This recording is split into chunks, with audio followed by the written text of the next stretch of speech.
మాజీ మంత్రి జోగి రమేష్ నివాసంపై జరిగిన దాడిపై ఆయన భార్య శకుంతల తీవ్ర ఆవేదన వ్యక్తం చేశారు. ఇంటిపై పెట్రోల్ బాంబులతో దాడి చేయడం అమానుషమని, చంద్రబాబు సీఎంగా ఉన్నా లోకేష్ రాక్షస పాలన సాగిస్తున్నారని మండిపడ్డారు. కనీస భద్రత కల్పించడంలో ప్రభుత్వం విఫలమైందని, తన కుటుంబ సభ్యులు ఇంట్లో ఉన్న సమయంలోనే ఈ ఘోరం జరిగిందని, ఈ అరాచక పాలనపై ప్రజలు ఆలోచించాలని అంటున్న శకుంతలతో మా ప్రతినిధి రాజేష్ ఫేస్ టు ఫేస్. ఇంట్లో ఉండగానే ఈ స్థాయిలో దాడి జరగడం ఎలా చూస్తారు? పెట్రోల్ బాంబులు మీ ఇంటి మీద వేశారు, ఏం చెప్తారు మేడం?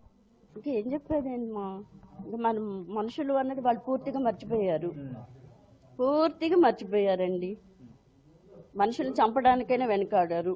నా ఇంటి లోపలికి రావడం వీలు పడదని వాళ్ళు పెట్రోల్ బాంబులు తీసుకొచ్చి బాంబులతో దాడి చేశారండి.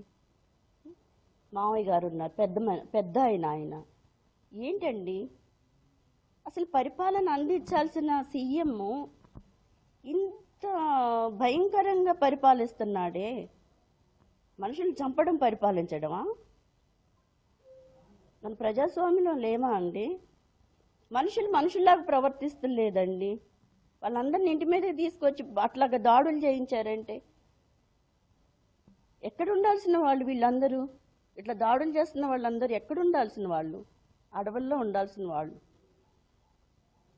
మనుషుల లోపల సంచారం చేస్తూ మానవత్వం పూర్తిగా మంట కలిపేశారండి. పూర్తిగా కలిసిపోయింది. మానవత్వం అనేదే లేదండి మనుషుల్లో. ప్రేమలు లేకుండా అయిపోయారు, జాలి లేకుండా అయిపోయారు. ఎందుకండి? ఎదగటం తప్ప అండి? మంచిగా కష్టపడి నా భర్త ఎదిగారండి, అది తట్టుకోలేకపోతున్నారా వీళ్ళు చూసి? చంద్రబాబు గారి వయసు ఏంటి? బిడ్డకి చెప్పుకోలేడా తన బిడ్డకి? పదే పదే మీ హస్బెండే టార్గెట్ అవుతుంది అనుకుంటున్నారు. మొన్న జైలుకి వెళ్ళారు. ఇప్పుడు ఏముంటుందమ్మా, పద్దాక ఆయన ప్రశ్నిస్తారు. ఎక్కడ అన్యాయం జరిగితే అక్కడ ప్రశ్నిస్తారు. తప్పే ఉంది. మీరు నీతి పరిపాలన అందించండి. అనీతి పరిపాలన చేస్తున్నారు. నా భర్త ఏది ఎక్కడ అన్యాయం జరిగితే అక్కడ ప్రశ్నిస్తారు. ప్రతిదీ డైవర్ట్ చేస్తున్నారండి.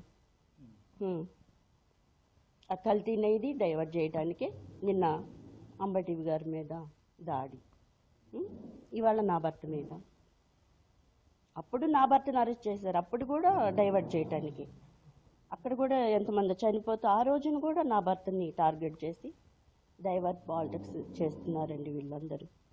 లోకేష్ చంద్రబాబు మీద కొంత అనుచిత వ్యాఖ్యలు చేయడం, వ్యక్తిగత విమర్శలు చేయడం వల్లే మేము నిరసన తెలియజేయడానికి వచ్చామని టీడీపీ తెలియజేస్తున్నారండి. మీడియా అంతా ఉంది కదండి, నిరసన ఎక్కడ తెలియజేశారండి? నిరసన ఎక్కడ? మనం చూస్తున్నాం కదా, మీడియా అంతా చూస్తుంది కదా. వాళ్ళు నిరసన తెలియజేయడానికి ఎక్కడ వచ్చారండి? దాడి చేశారు, ఖచ్చితంగా దాడి చేశారు. నిరసన కాదండి, వాళ్ళు దాడి చేయడానికి వచ్చారు. ప్రజాస్వామ్యం కూని అని చెప్తున్నారు, ఉద్దేశపూర్వకంగానే దాడి చేశారని జోగి రమేష్ వైఫై చెప్తున్నారు. ప్రస్తుతానికైతే ఖచ్చితంగా ఇలాంటి ఘటన ప్రజాస్వామ్యం కరెక్ట్ కాదు, ఈ విధంగా వ్యవహరించడం కరెక్ట్ కాదని భార్య చెప్తున్నారు.